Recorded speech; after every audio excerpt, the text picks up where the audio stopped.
demonic.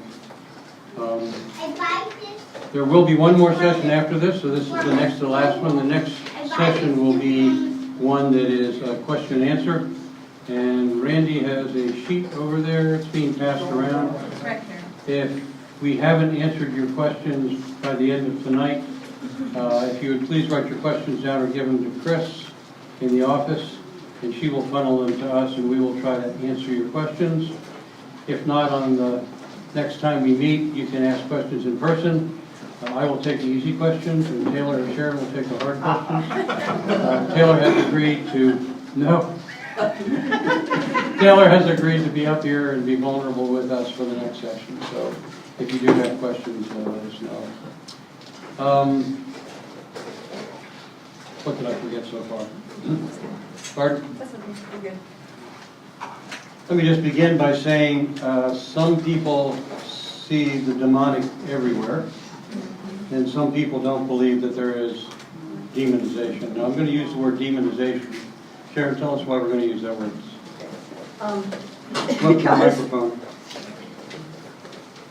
Because I think the word that's often translated in our Bibles as demon-possessed, I think the pictures that come to our mind are probably a bit extreme, like the demoniac in the Gadarenes, who's running around in the tombs and screaming and hollering, and everybody's afraid to get near him because they're so strong and he breaks all the chains. That's kind of our picture of a demon-possessed person. But the word, I can spell it up there, the transliteration of the Greek is daimonizomai, which we're just going to use demonization. And several authors and pastors like to use that word because it includes demon possession, but it also speaks to people who are under the influence of. That's also in the Strong's Concordance Greek translation, under the influence of or under the power of a demonic force, an evil spirit. So, does that help a little bit? Okay. So as I started by saying some people see the demons everywhere, and I think that's probably giving Satan too much credit. Although I will say in America that we love our occult. Sharon and I have to drive to our Publix to get food and go past the movie theater in Evans, and I don't think we have ever gone past that movie theater in weeks or months or years where we ever saw a movie that we thought we wanted to see. Right. Pardon? And if you look at it, it is things of, I read it yesterday, something about Halloween, and there was something about witches and nightmares. And when you look at television, you see violence and sex and foul language, and there's not much that is very wholesome about our culture. And I kind of was kidding to Sharon. I said, when you pick up the remote to turn on your television, before you press the remote button, put on the full armor of God, because you don't know exactly what you're going to see. Others deny that there is demonic influence at all. A lot of doctors and physicians will do that. And if we deny that there is demonic presence at all, then we are not being true to Scripture, because clearly Scripture gives us many examples of demonization. Also, if there is no demonization, then there's no need for a Savior. Jesus actually came to overcome Satan. So those are two extremes, and I think neither are correct. Now, tonight, what we would like to do, and which we will fail to do, but we will, is we would like to be able to put things in categories. We would like to say, this is clearly, your arthritis is clearly medical. It has nothing to do with demon possession. Your back pain, your eye pain, whatever. And we would like to move over and we'll say, well, this is clearly psychiatric. Your depression is, has nothing to do with anything other than mental illness. Or you're in the category of demonization or demon possession. Now let me back up for a minute and say that if you are in Christ, Christ lives within you, you cannot be possessed by the demoniac. So that's number one. However, if you were here for 2 sessions ago, we talked about your body being a temple of the Holy Spirit, being like a house. So God resides in your house, but you can rent out a room. He owns your house. Pardon? He owns your He house. owns your house, but you can rent out a room.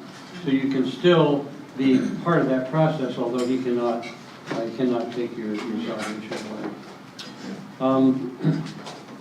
I'm going to start with Chris. I asked Chris just to show a little bit about how this might be difficult tonight. Chris is going to read Luke 13:10 through 14, I think. It's actually Luke 13, Luke 13:10. Luke 13:10 through 13. Yeah.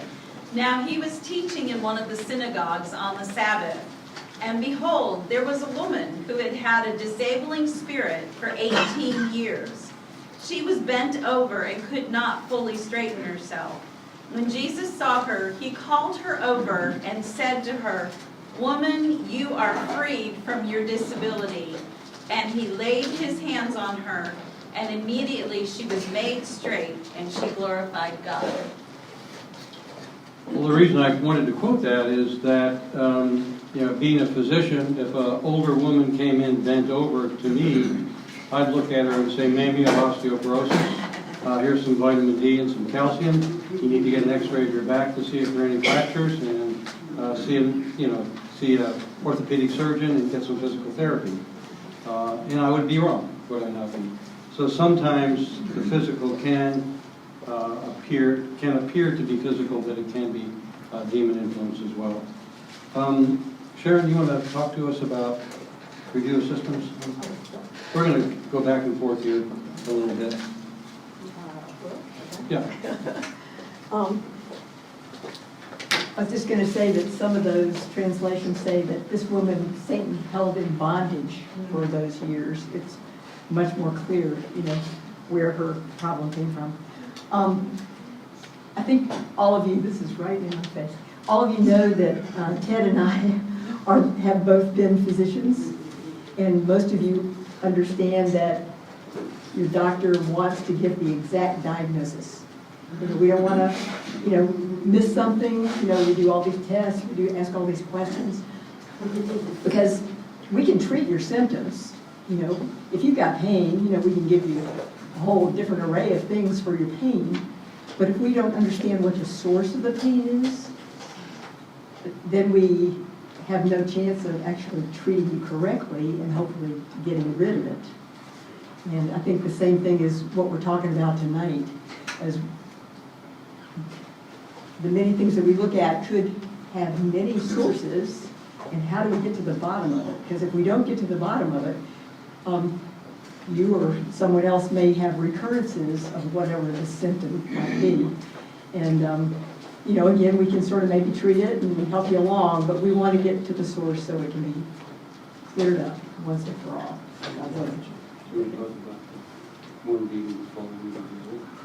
Yeah. Okay, so just an example or two, which you may be familiar with. It's pretty well known in medical literature that people with recent MI or stroke, heart attack or stroke, a certain percentage, large percentage, will develop depression. Okay, so what is the source of that depression? Yeah. Okay, so, and we have to look at, well, they've had a bad event, that's affected their body. Now they can't do everything that they used to be able to do, but not everybody gets depressed. So that's not the whole story. Or, it's kind of a rule, you come into family medicine, you're depressed, well, I say, okay, I get your story, but then before you leave, I get your thyroid checked and look at your blood count to see if you're anemic, because those things can play into it. Or if you got some weird nerve pains, shooting pain here or there, we're going to check some vitamin levels, because vitamins can cause problems with depression, or they can cause, nerve damage, or they can, there are a lot of causes that overlap. You're going to do a couple of examples. I think you would talk about that opening the door. Yeah. Well, we're working this out. Sorry. Yeah, this is such a big topic. We've been really struggling with how to present it. But take for instance, chronic pain. That's one that can have so many factors. If you've been in pain from an accident where you have fractures in your back and you've been disabled or have some disability and pain for long periods of time, that does really affect you. And I believe, and we've seen it ourselves, we've read about it, when there's an area of, we'll say, weakness or a big challenge, it's a place where Satan can just sort of start to creep in. Because it's one thing to be, say, disappointed at the results of your test, but if you let that disappointment develop into discouragement, and then that discouragement becomes, well, God doesn't really love me, nobody really cares, I'm never going to get better, and you can just sort of see the spiral going down, down, down. And a number of things that happen in our lives, especially emotionally, mentally, physically, can kind of open doors for those demonic influences in our lives if we're not careful of where they're coming from. Okay, we're good. So what you're going to see is that sometimes these categories are not separate, but they flow into each other, and you can actually wind up, we have an example here where you have physical, mental, and demonic involvement. Now the way I want to do this, we have actually 10 stories, so we're going to have to move a little bit quickly. But what I'll do is I'll tell a story, and then we're going to ask you what you think. Is this mental, physical, or spiritual? But I want to start with something that we're not going to discuss because I just want to set the tone here a little bit tonight, and it's kind of not a very pleasant tone, but let me discuss school shootings. In Winder, Georgia, a month ago, 2 weeks ago, whatever, a young man walks into his school, and it's interesting that he was a new student there. I don't know how many of you followed that. He had never been there before. The day before was his first day of class. He didn't know anybody, he didn't know the teachers. And he went in and opened fire on the second day of school randomly, not knowing who was being shot and who wasn't being shot. So, question, was that mental, was that physical, or was that demonic? Yes. I'm not going to ask you for an answer right now. I'm going to let you chew on that, and maybe we'll answer it in the next session. I'll get Taylor to answer. Second story, by the way, how many school shootings were there in 2024 in the United States? Anybody, give me an idea. This year, so far. So far this year, up to September 19th is the statistic. How many school shootings in the United States? Defined as K-1 through university where somebody was killed. 25. Somebody else? 63. How many? 63. 63. You're closer, 50. 50 school shootings in the United States between January 1st and September 19th. And I haven't looked. Second story, school shooting, comes from Michigan. And this is a young man who walks into his school with an assault rifle, and is from Oxford, Michigan, and shoots any number of people. And all these guys are kind of like 13 to 16 or 17 and look like all American boys that should go out for soccer rather than create mass murder. Opens fire, kills any number of people, I can't remember how many. And I saw the video of him in court where the psychiatrist testified that this is classic psychosis. And he made the comment that if I had been there early enough, I would have given him medicine and he might not have done this. So my question is, so this young man who is 13 or 14 that takes an assault rifle and shoots a whole bunch of people, is this classic psychosis? Is this something physical? Is this something mental? Or is this demonization? And I will tell you, if you look at that video, there's one part of it that's extremely disturbing. It's a young man in his cell. He's found guilty, and he's in 4-point restraints, both arms, both legs in restraints, and he has like a bag over his head, and he's screaming, "God, why didn't you stop me? God, why didn't you stop me? God, why didn't you stop me?" So what is it? Last one. And this is from either, I can't remember if it's Arizona or New Mexico. A young man gets a handgun for his birthday. And I would guess he's a nice-looking guy, kind of long hair. And he has these voices in his head that tell him to go and shoot people in his school. And he says it occurs over and over and over. Hey guys, nice to see you. It occurs over and over and over again. And he said it disturbs his sleep. When he tries to sleep at night, all he hears is his voices, take this handgun and go shoot people. And he tells people about it. He tells his parents about it. He tells his neighbor about it. His father says, man up. Basically, that's what his comment was. So one day, he goes in with his handgun, and he shoots a whole bunch of people in the classroom, and I don't remember how many are dead. And during his trial, they said, why did you do this? And he said, I had to do it. You don't realize I had to do it. The voices commanded me. So he had a fixed voice in his head. It wasn't a voice occasionally telling him to do this. It was a voice that came over and over and over again to the point where he couldn't sleep.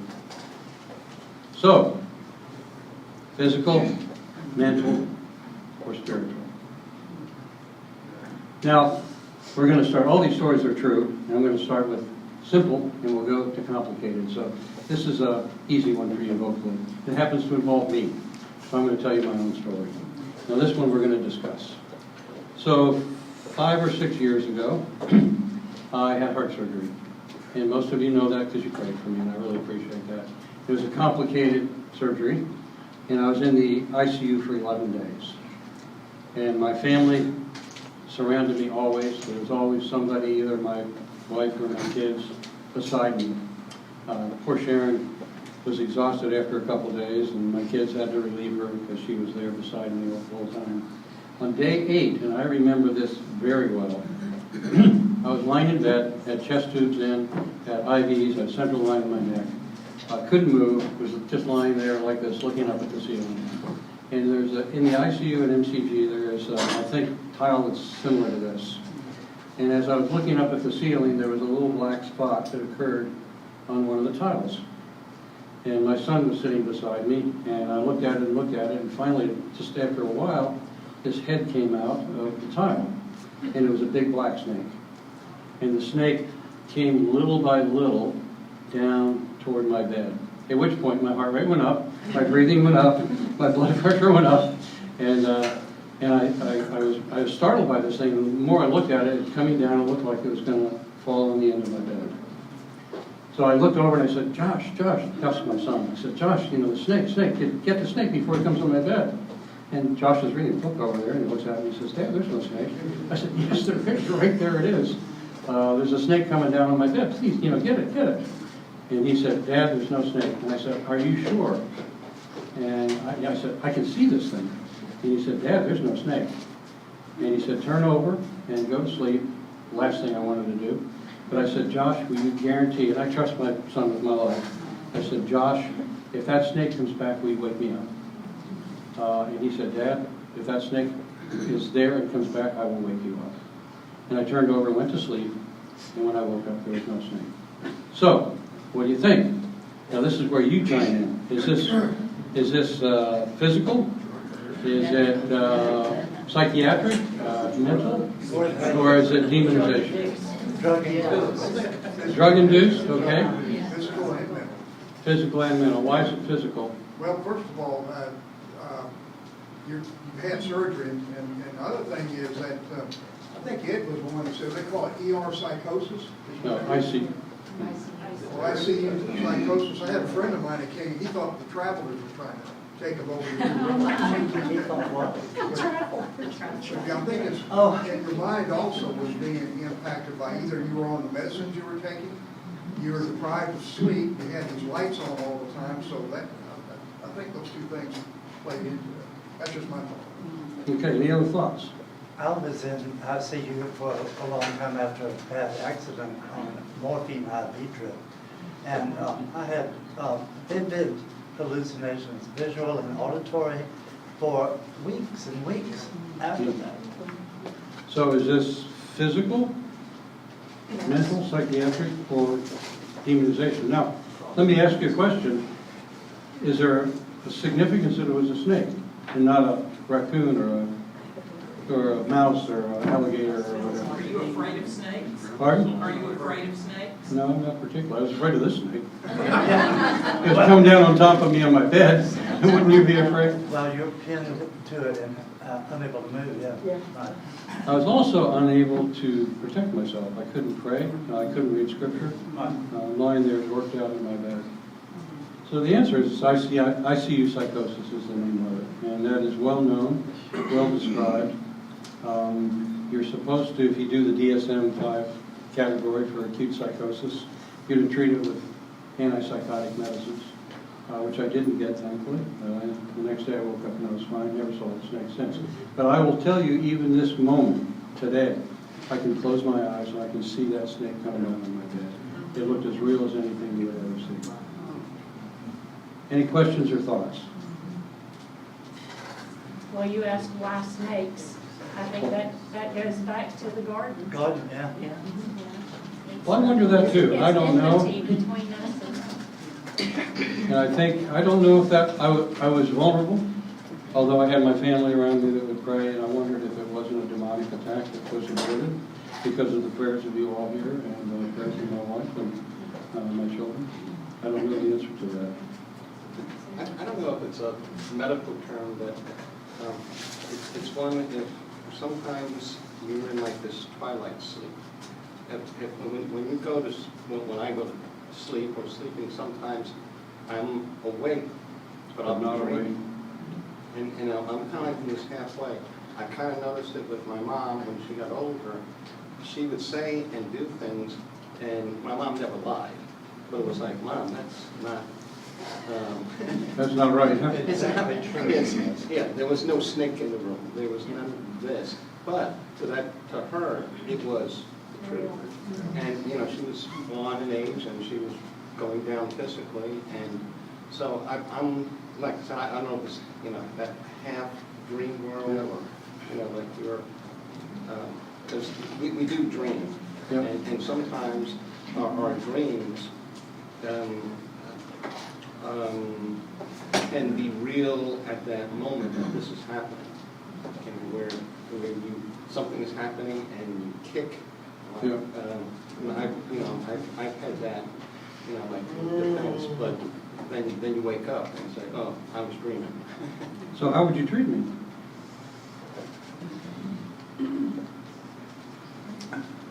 I don't think it's ever wrong to pray for someone. That's true. We can't hear when y'all speak. But I don't think Speak it's, again. I don't think it's ever wrong to pray for somebody, no matter what it is. That would be the starting Yes. place. And that comes from the book of James, does it not? James 5. What does James 5:13 say? Pardon? If anyone's sick, let them call for the If elders. anyone is sick, let him call for the elders. Have them pray for him and anoint him. Pray for them and anoint them with oil. Yes. So regardless if it is physical, mental, or psychiatric, or demonization, it is never wrong to pray. It's never wrong to call the elders to lay hands on you and anoint you with oil. Okay, we're going to ratchet it up a little bit. That was a gimme. That was an easy one. I'll get harder ones here. 2 women in the Amazon. Now, Sharon and I worked with MTW, and we had a church planter deep in the Amazon jungle, whose job it was to evangelize rural tribes. They were the Namatsi-Ginga, the Namatsi, and the Ashanika tribes. And he figured out that, and these people live in the middle of nowhere.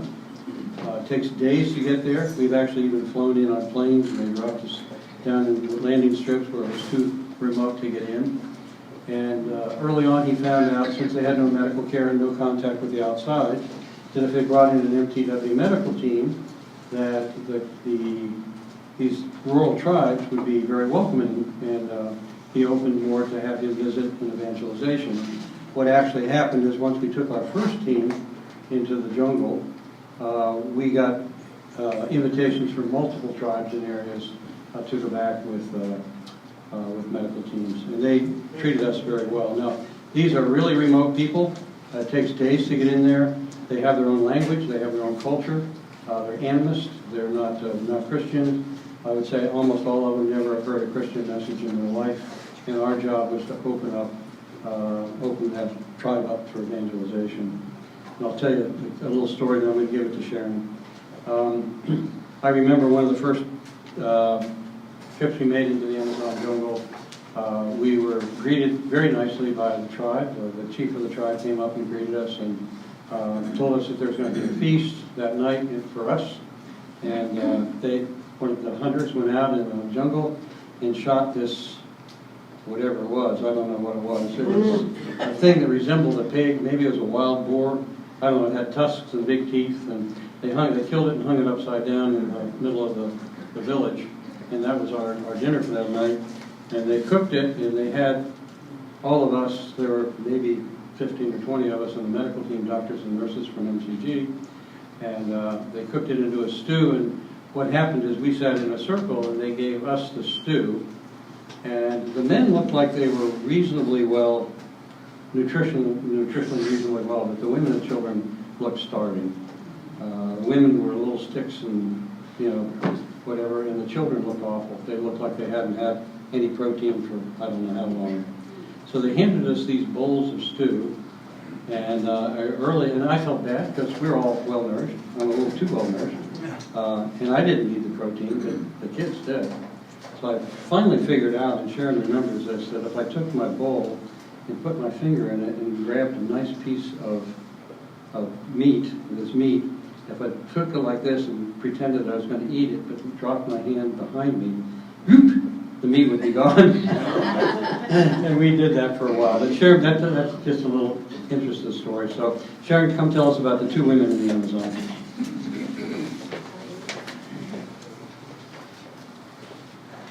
Well, these are two totally different trips, totally different things. So the first one was, our team had gotten by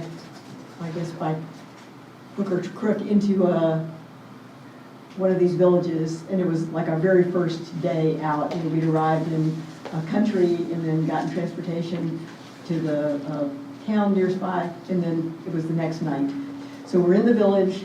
We've sort of set up camp, basically, in a clear area, and trying to be correct, in good Christian fashion. We had all the guys, we had a lot of students on this team, a lot of guys in one part with their mosquito net tents, and all the girls on the other side of this clearing with their tents. And then the couples, we had a number of grown-ups on the team, married couples, who were in the middle. And so we all went to sleep. It was dark. It was, again, our first night out. A lot of the folks had never been in a situation like this. We're like camping on the ground. In the middle of the night, we were right next to this other couple. In the middle of the night, we heard, like talking and, like something going on, right next to us. And so we both woke up, and then the husband, opened up his mosquito net door and said, my wife, she's just in a panic. She's totally anxious. I don't know what to do. I mean, she was literally just shaking and kind of not talking loud, but just really upset. You could tell. And she'd been fine when we went to bed, no problem. So there she was, just shaking and just in a full-blown like panic attack, anxiety situation. And he had already talked with her, already prayed with her, what was going on.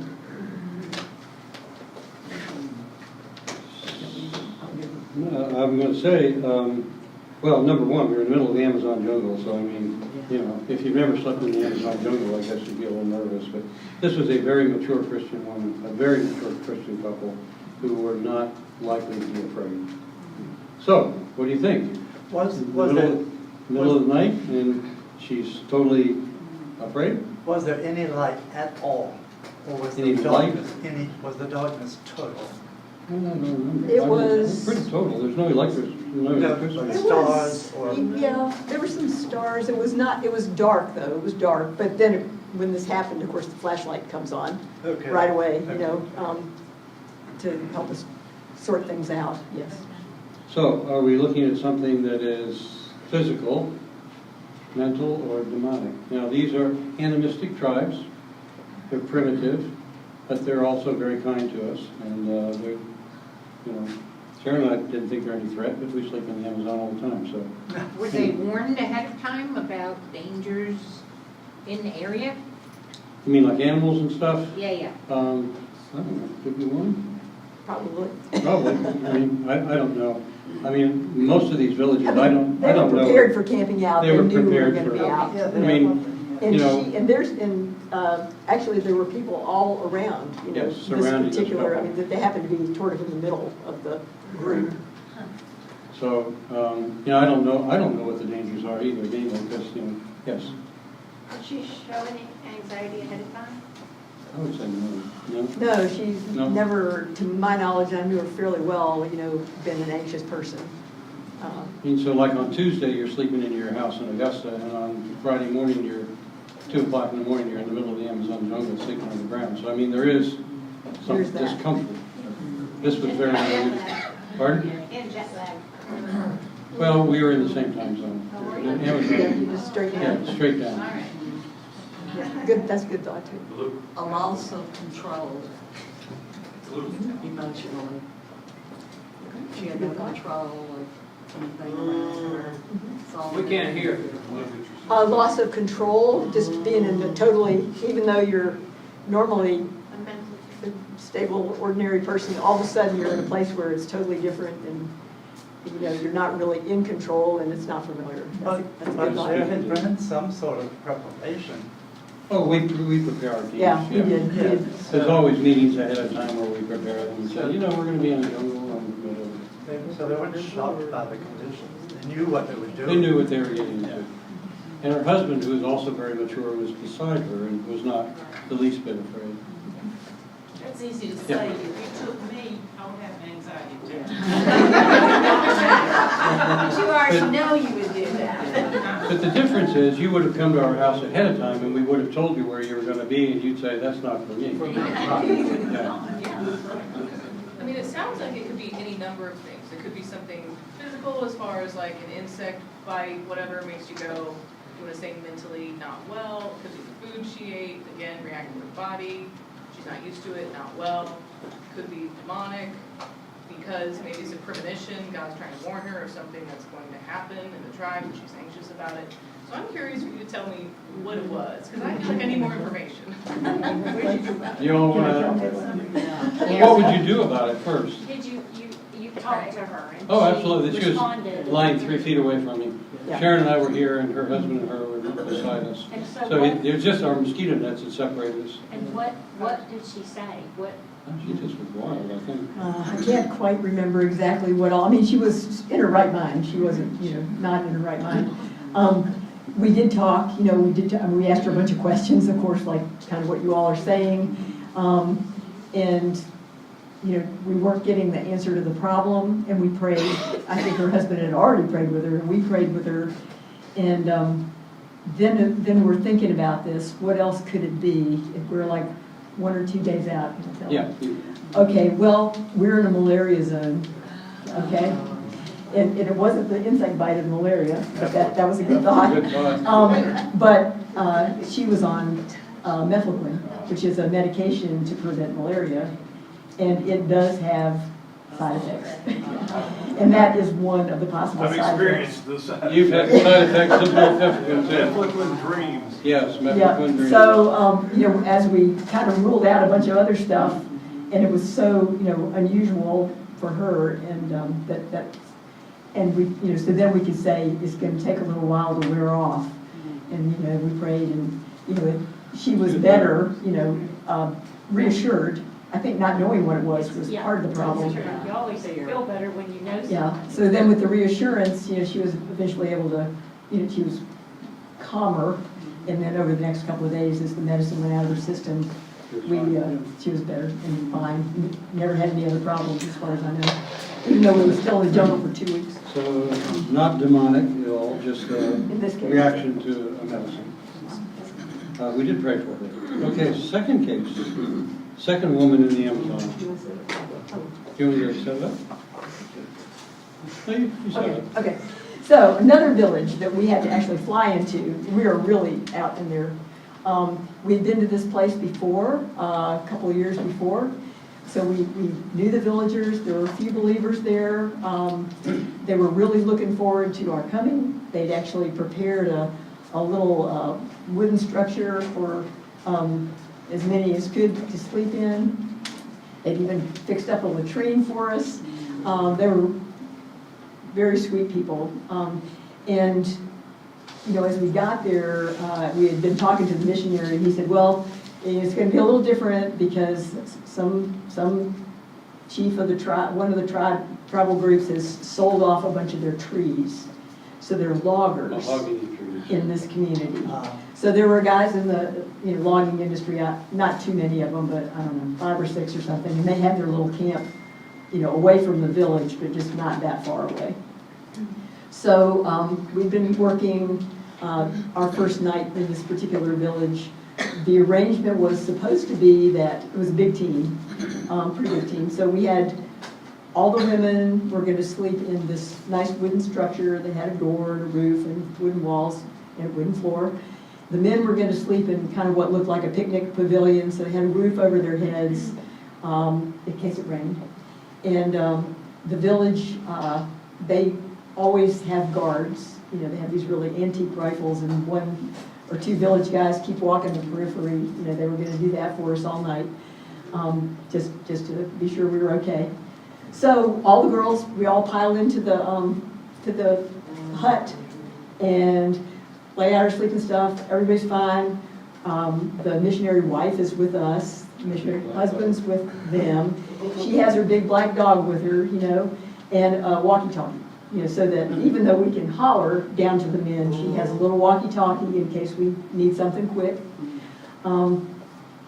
Everybody's happy. We're all getting ready to go to bed, just about ready to bed down.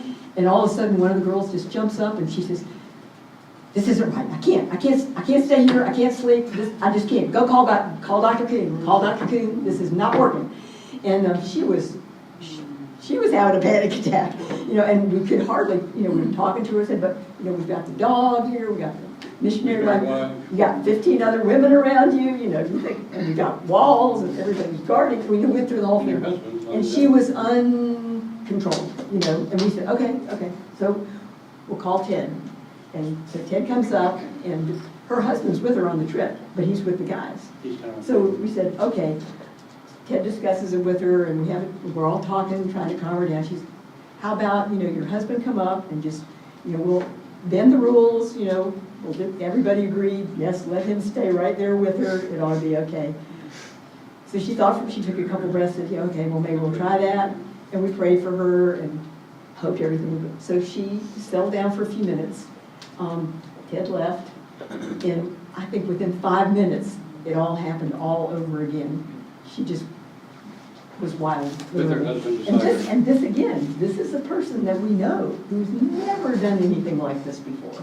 I mean, works, in a high-stress job with no reaction like this. So we're all like puzzled. So she would not let it rest. Had to call Ted again. She insisted that we call him. So we called Ted again, and he comes up. In the middle of the night. And yeah, now our sleep time is getting less. And so he comes up, and she says she can't rest unless he stays there. Even though her husband's there, now Ted has to stay there too. But she was calm when I say that. When he comes, she gets real calm and everything's okay.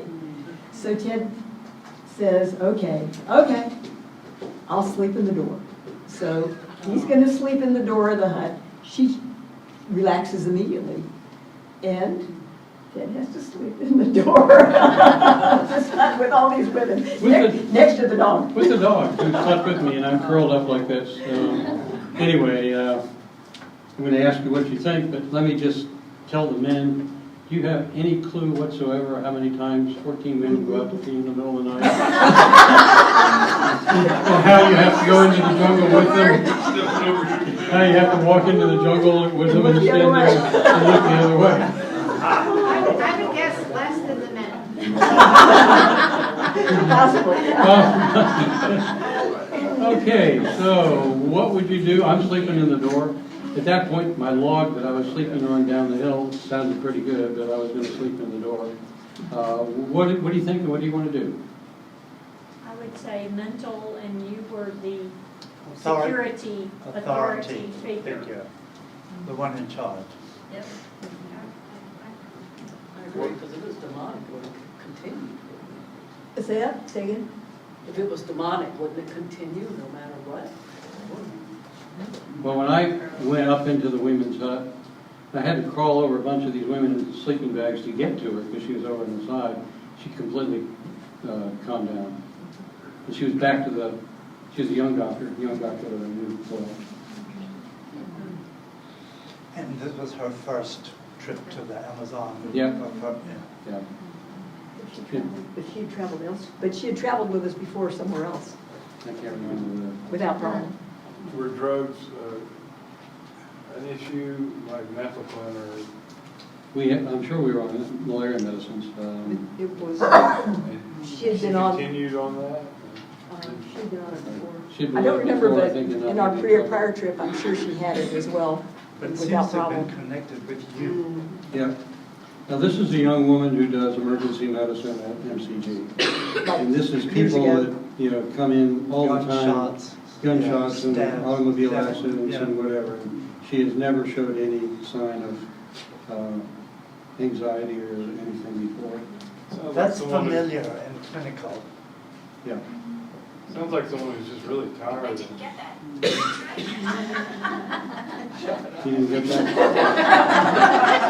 She didn't get that, could you try again?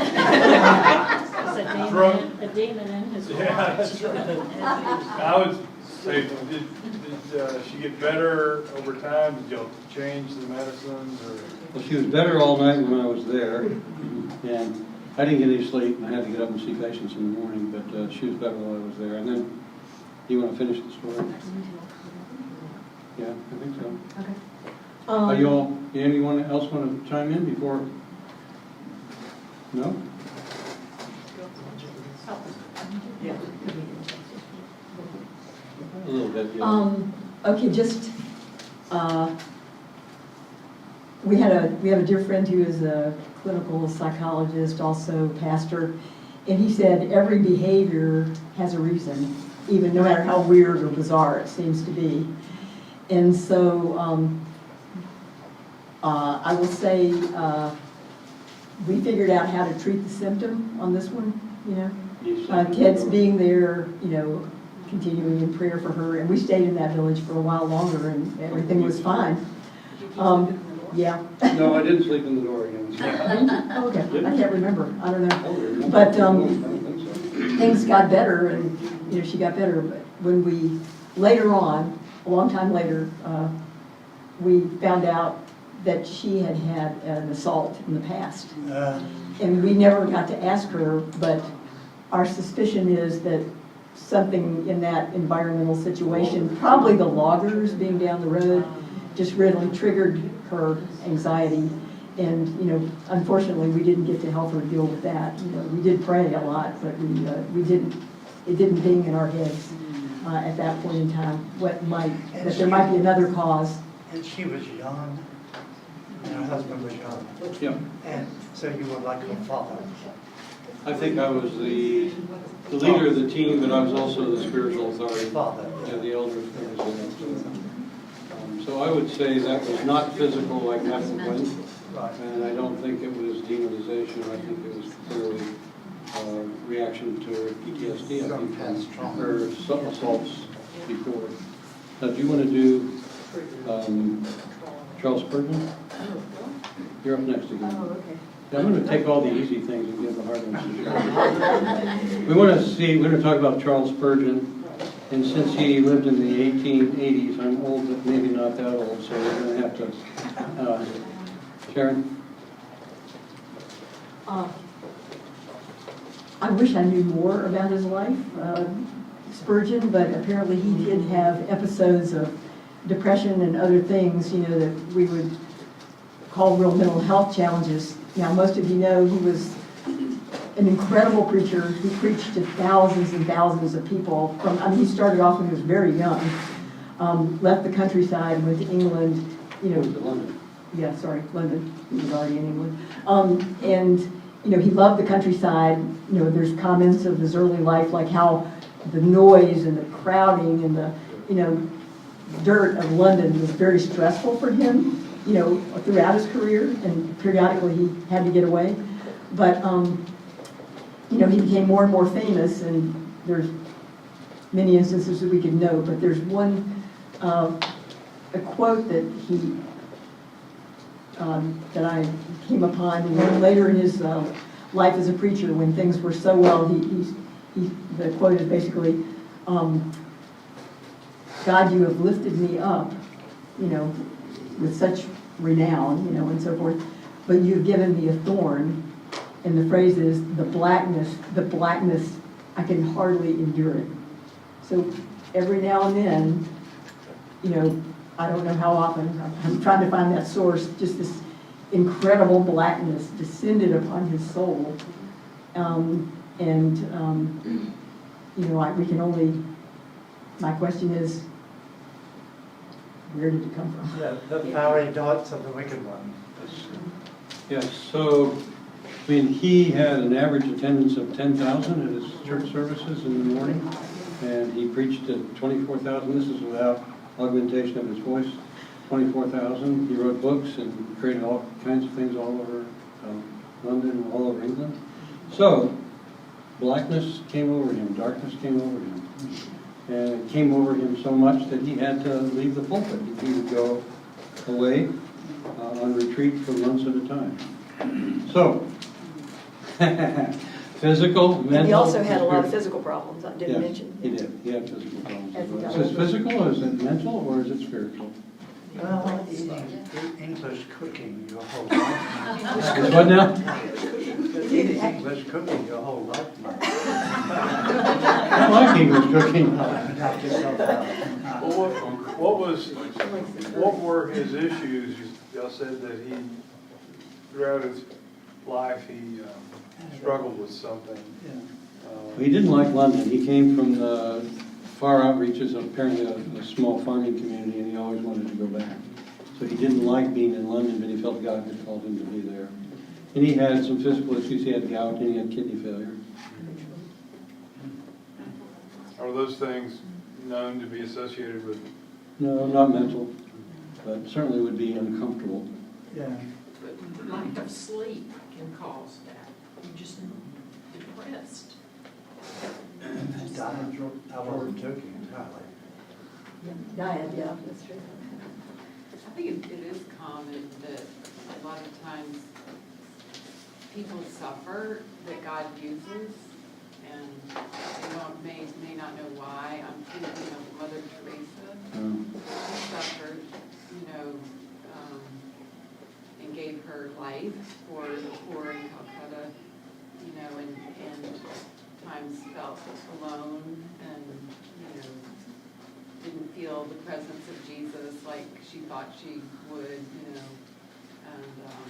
I think it is, we know pastors that, that God uses, and then they have other struggles, depression and things that, and it almost maybe it contributes to their, what God shows them in those places, gives them out of their suffering, they have, something really deep to share, I don't know. But it's not uncommon. I think there are a lot of people in the same boat that, you have to think God's using you in such a mighty way. Why would he make everything in your life easier? That doesn't always, it's not that way. St. Paul spoke of a thorn in his flesh. Right. You think of Elijah and on Mount Carmel, and spiritual highlight of his life, maybe. And then one woman threatens him, and it's just like he snaps, and he can't. He had a darkness that seemed to have come over him. So he was one of the most successful preachers of all time. More conversions and more professions of faith than I don't know how many people, but he was well known all over the world. So if you were Satan, who would you attack? Yeah. Sorry? So what do you think, and what should happen? I can tell you the end of the story. Many of you may know already. I don't know. No? Well, he yearned to go back to his village. He hated London. So there was a certain element that he was uncomfortable in London. So that would be just physical. And he was physically ill with gout, apparently, that caused him great discomfort. And he actually eventually died from kidney failure. So there was true physical illness. He suffered terribly from depression, and he would shake in fear before he mounted the pulpit. He would literally panic before he got up into the pulpit. But he said once he went up the steps that God never failed him, and he preached well. And he, pardon? And he also said he could not do this if his congregation was not praying for him. Yep. And there, from what I've read, there were always somebody that would pray for him while he was preaching. And he became so upset that he would leave his church and go to the French Riviera to this hotel for weeks or months at a time. So he would be removed from his ministry. So what do you think? I think the answer is yes. Yeah. Does that make sense? And we talked about there being a flow between physical and psychiatric and Right. humanization. But darkness came over me, blackness comes over me, that sounds like demonic. Okay, good. We're going to move on. Rolling in Cambodia. Oh, that's fine. That's yours again. Yeah, okay. So another team, God uses these teams, doesn't he? So we're in Cambodia, and we are in a small town because the villages were going to have no place to stay. So we're a small town in a hotel, and in the tropics, often, you know, there'll be your little rooms that you stay in, but the eating area will be kind of an open air, you know, under a roof and maybe a cement floor, which was the case here, but open otherwise.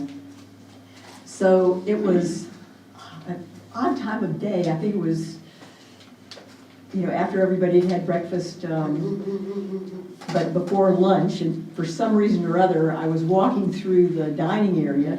So there were a lot of empty tables, nobody there except the little guy at the front desk. But I was starting toward this area, and a student comes running over to me and says, "Dr. Goon, come quick!" So I follow him, and we get to the edge of this dining area, and on the ground, like up underneath, almost halfway underneath the table, there's this very large white guy rolling on the ground, making noises, you know, and just flailing around. And I'm like, okay, what am I supposed to do now? You know, where's Dr. Ted? So anyway, so I'm like, okay, and I didn't know what was going on, so I just knelt down beside this guy and was trying to talk to him. He wasn't making much sense, but I thought, well, he's really upset. So yeah, he looked American, so I was talking to him and just kept talking to him and kind of praying under my breath. And after a while, it took a while, finally he sort of started to calm down a little bit, and so then I was able to communicate with him some, and I said, you want to sit down? Can I get you something? So ultimately, he got calm enough that he would sit, I got him to sit at the table, and then I could start to ask him some questions. And I found out that he was there at the hotel because he'd been having these episodes at his house, and he had a wife and a small child, and the wife was so frightened by what was going on. He hadn't hurt her or anything, but she was just totally freaked out. She had asked him to go away until it got sorted. So at that point, he had not had any interventions at all. He was just staying at this hotel. And later in the day, after talking with him after a while, I asked the guy at the front desk, and he said, yeah, this happens periodically. But he was a new missionary in Cambodia, probably been there for maybe 6 months, I think. And he had never had anything like this happen to him before this current, few weeks that this had been going on.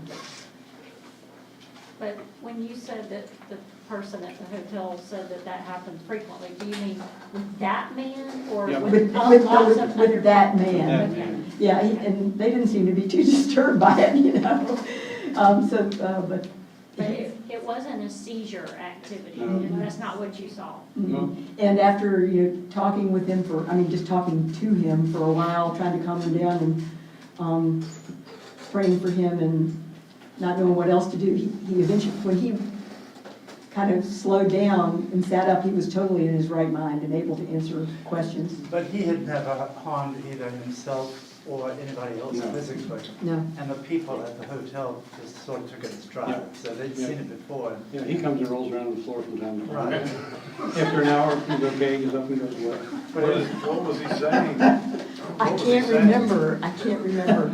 This has been a few years. I don't remember anything specific. I think he was like talking out of his head, but I don't remember anything specific that he said that made me like think one thing or another. Okay, I would say he has a brain tumor. good thought. Is this physical, mental, or demonization? As a young American, fresh new missionary, wife and kids, only a little bit of time in Cambodia. And Cambodia at this time still is first generation after Pol Pot. I don't know if you remember the story. Yes. Yes, so those people still remember that, and this is a Buddhist area. Come on, guys. What's the answer? And he wasn't partaking of any, substances or anything like that? Very good That Good the idea, locals might yeah. have there? He wasn't doing anything like that, is that correct? I don't think so. I didn't think so. My time with him was just that morning, and I think the next day I followed up to make sure that some connections had been made. I can talk about that later, but to my knowledge, no. And the hotel people would have known that. Yeah, probably would have. They're pretty aware. Yeah. So, what is it, what do you want to do? Beth, do you have a comment? No? Yes. Change denomination, the guy's a Pentecostal. Actually, I think he was Southern Baptist. Randy, he was clearly Catholic.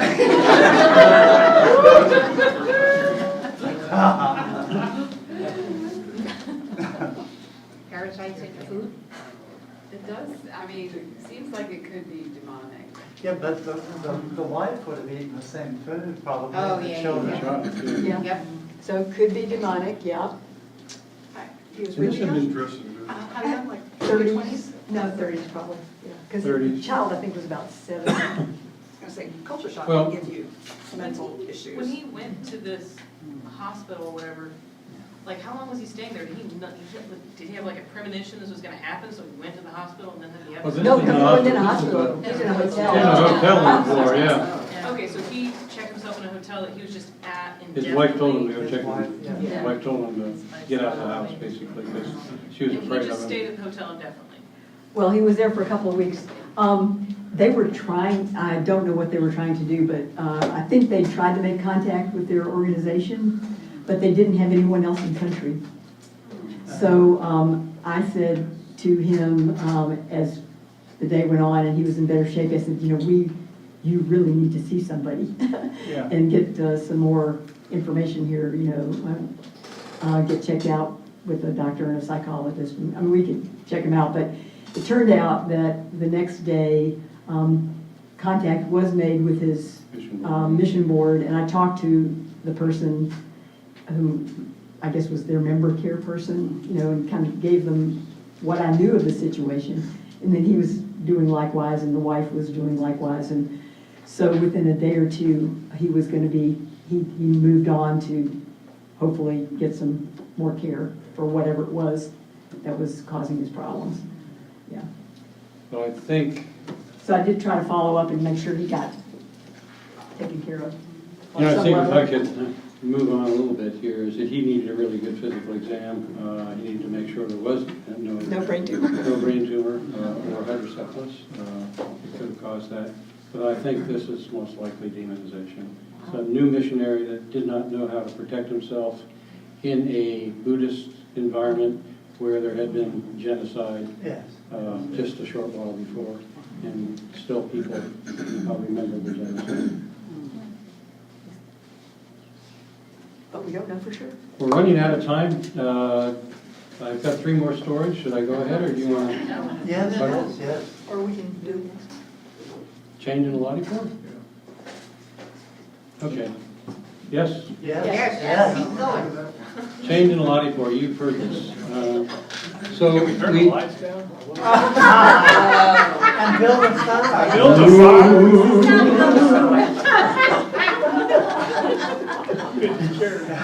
You're getting scared. So we had a clinic in a rural area. This was just after the war with Pakistan, when the country was devastated. Sharon and I chose this remote village to live, and we built a clinic there. And we started to see patients in the clinic. And at first, we were just overwhelmed with patients. We didn't really think about putting up a fence. But we realized we just couldn't see patients without a fence. So we put a little fence up, 2 or 3 strands of barbed wire. And people would go under and over the barbed wire. And eventually, we wound up with quite a substantial fence around the clinic. And people had to wait in line to see us. This was in Bangladesh. Yeah. This is Bangladesh. And do you have any idea how long they had to wait to see us in the clinic? About 5 days. And they stayed in line. Yeah, 5 days to wait to see us. And we had to hire a Darwan, what would be Like a guard. like a guard. And we had a young Muslim man from the village named Omar Ali, who I trusted completely, and he would come with us and do prayer services and pray and stuff, even though he's Muslim. And the deal was, and the reason I trusted him is because he was not bribable. So people that were in line that had a little bit of money would come up and say, I'll give you so much taka, which was like the dollars in Bangladesh, if you let me get in ahead of you, or, I'll give you a bag of rice, or whatever. Or I'm the chief of police down the way, you've got to let me in now. And Omar Ali would always say, you got to stay in line. No matter whether you're wealthy or not wealthy, you had to stay in line. So he was completely trustworthy. And one thing that Omar Ali almost never did, he'd never come to me and say, Dr. Goodwin or Dr. Shahid, he never called me by my name. There's somebody out there that I want you to see. That was just never happened. So one day I was in the clinic, and he came out, and he said, Dr. Shahid, there's somebody I think you ought to see. And I thought, oh, Omar Ali tells me there's somebody I ought to see. And he's completely trustworthy. I think I better go look. So I went out through the crowds of people, pushing, shoving, trying to get in. And there was a man lying on like a pallet, a wooden pallet. And he was chained. There were 5 men with him. And he was chained on his legs and arms. And one man had kind of a rope around his neck. And he was lying there. It's just calm, just lying there. Just one guy on each leg and one guy on each arm. And I said, what's wrong? And they said, well, he owns a business, a shop, down in one of the villages.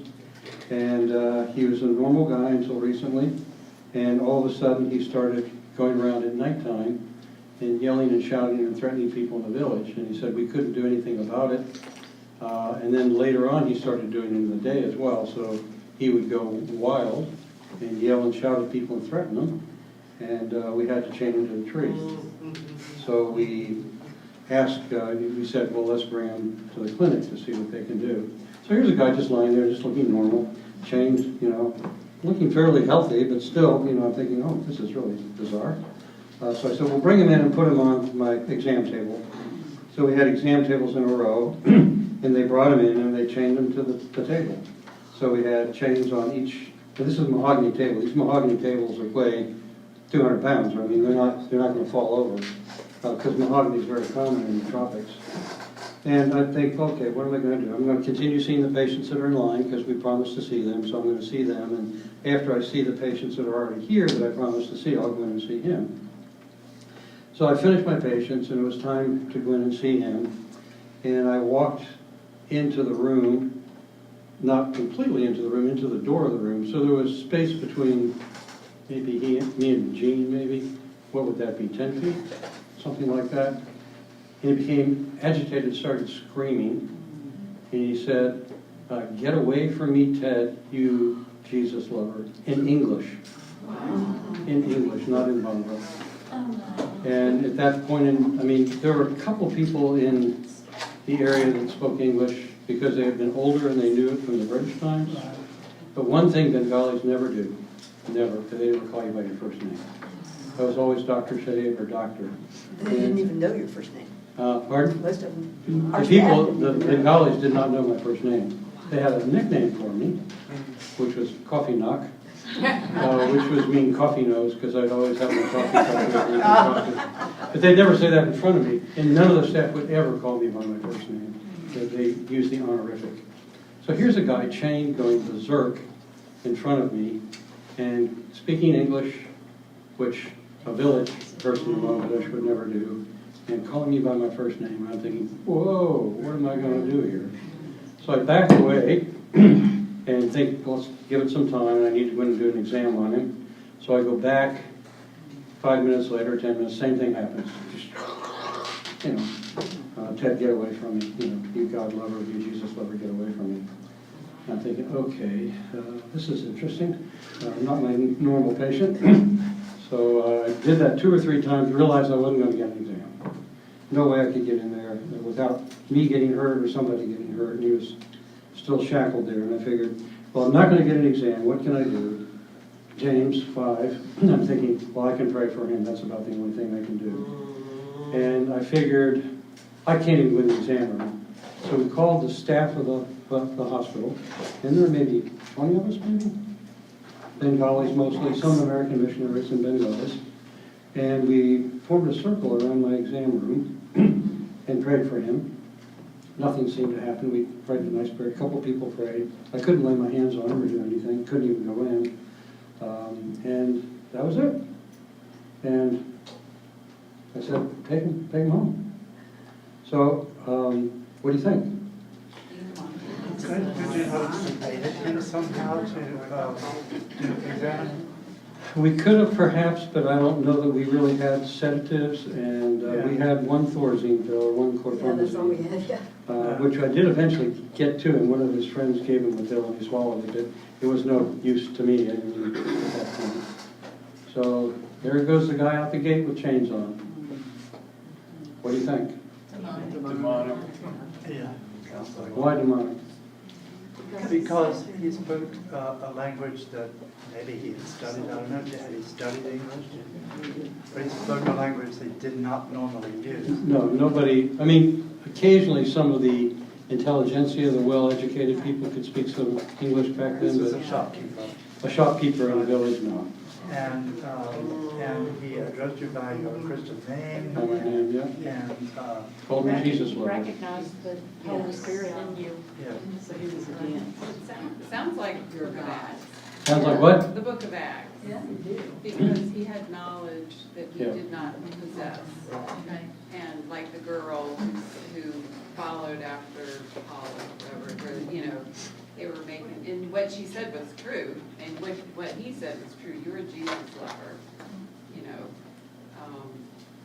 But yeah, it just sounds very much like that. Did you try to exercise him? I never have really wanted to be an exorcist, so this was early on in my Yeah, career. this is really early. I don't and think This we was had early on in my career, and I think this was one of my first times I'd ever come face to face And with you. was he a Hindu or did he? Never knew. Yeah. I think he was a Hindu. I don't know. So I knew nothing about exorcism, and even if I did, I don't know that I would have been successful. Yeah. This was early on, I was a young physician. I'm just thinking, whoa, you know, what is this?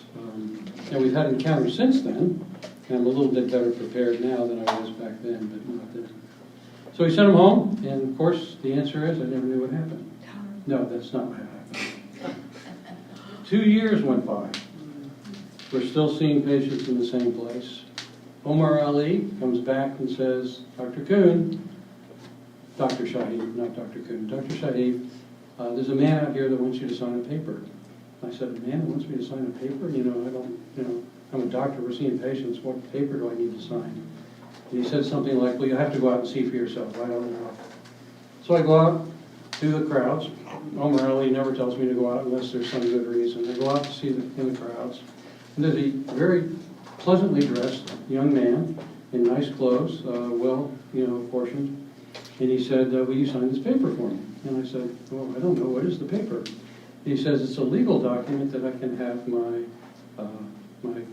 business backed. And I said, what do you mean it's a legal document you can have your business? He said, you don't recognize me, do you? And I said, no, I don't think I've ever seen you. And he said, you remember the man in chains? He said, I'm that man. And he said, I was better after you prayed for me. Wow.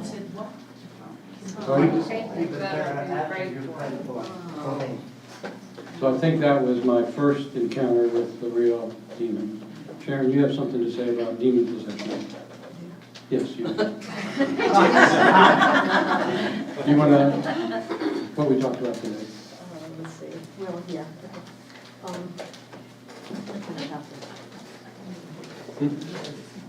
Yeah. Yeah, we got it. So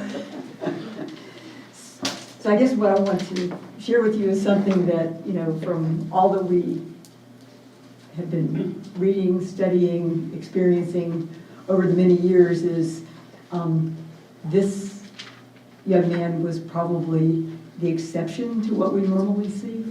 But as one of the authors that, you know, I've been reading, a Baptist pastor who has a ministry to people who are demonized, you know, he says, yes, that occurs, but that is way, way in the minority. Most of what he works with, he says, most of what I see, because he mostly works with Christians, he says, it's things like, you know, depression that doesn't go away. You know, it's the spiraling down of just this mental paralysis. It's, you know, every kind of you know, outbursts of anger that aren't being controlled by the normal Bible study and the normal accountabilities that people have, even, you know, or bitterness or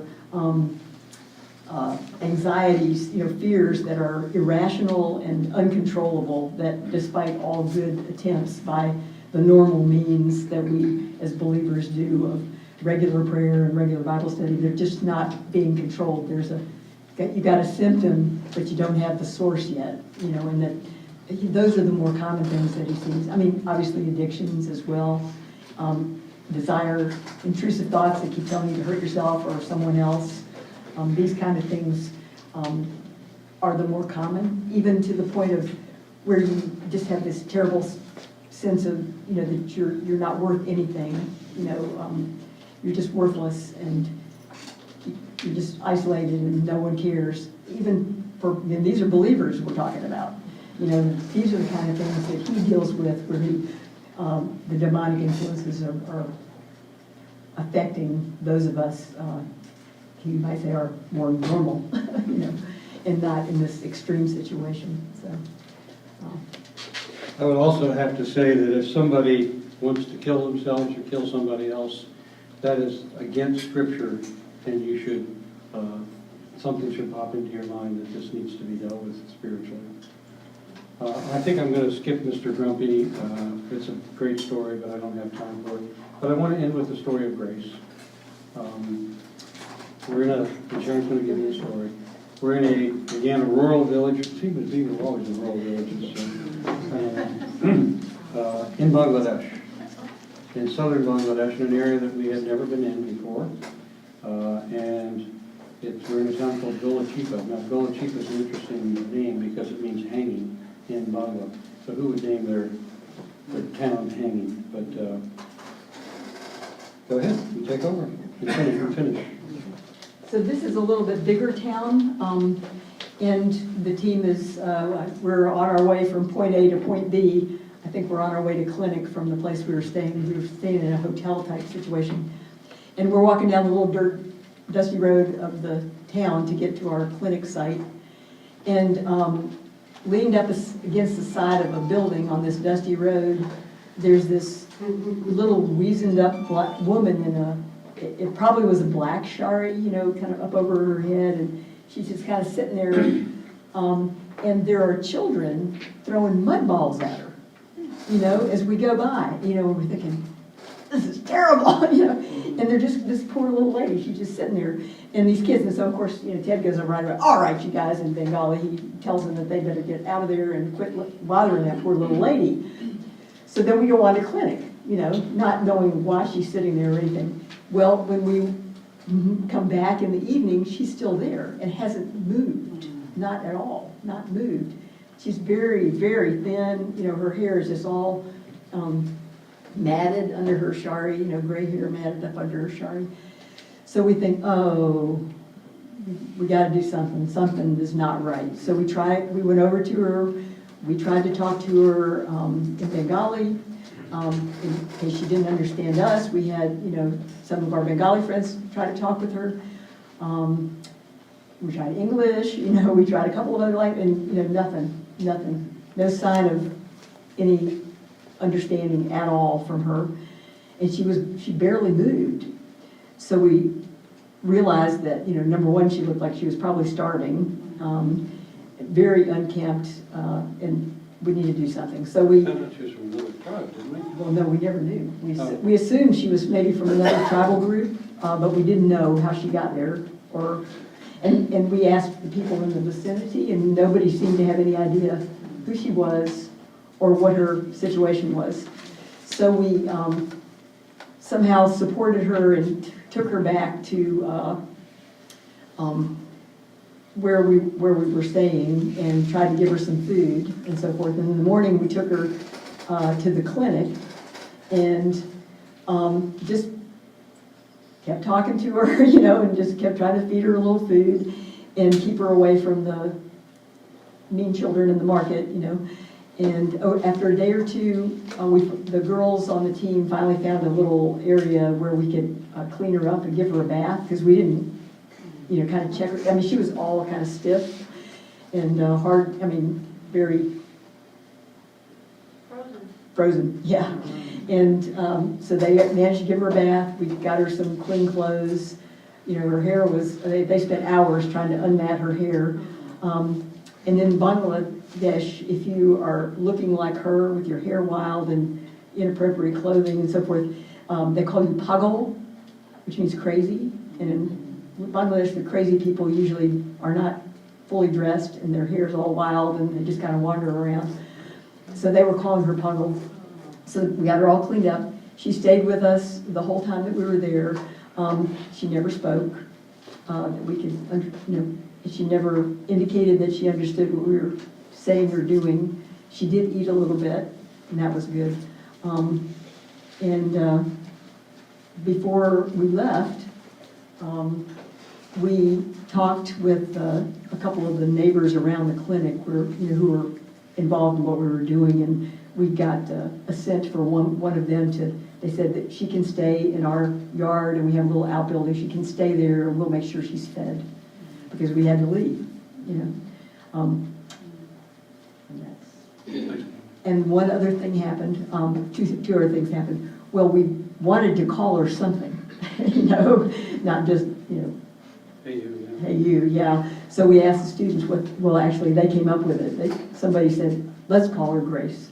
So we called her Grace. So Grace, this is Grace. And that's, I know, such a sad. Well, the day we left her with that family. We had to cross a little ferry to get to the mainland to get our transportation back to home. And it was we all walked onto this flatbed ferry, and this kid, maybe 12 years old, little boy, was pushing this painted wagon, which he sold ice cream. And we were just chatting with him, and he said, yeah, he had to go get some ice on the other side of the river to come back, so he could have his ice cream, truck ready to go. And then he looked at us and he said, you're the ones who took care of that crazy lady. And we'd never seen this kid in his ice cream truck before. So at that point in time, we knew that the word was out. And the kids, by the way, were instructed not to bother her, and they didn't after that either. So. I think the point of that story is, and I love that story, is that when you don't know what to do and you don't know what the diagnosis is, just be compassionate and loving. So, and pray. Well, let's stop there. There is one more session to go. If you want, you can write down your questions there. If you want to, I'll tell you the story of Mr. Grumpy the next time. But let's stand and sing the doxology. How would that be? Somebody with a good voice. And say, Oh, thank you. and just remember the verse from John, why did the Son of Man, the Son of God come? What was the reason he came? To destroy the work of the devil. So we're going to worship the God who has done that. Somebody start. Praise God from whom all blessings flow.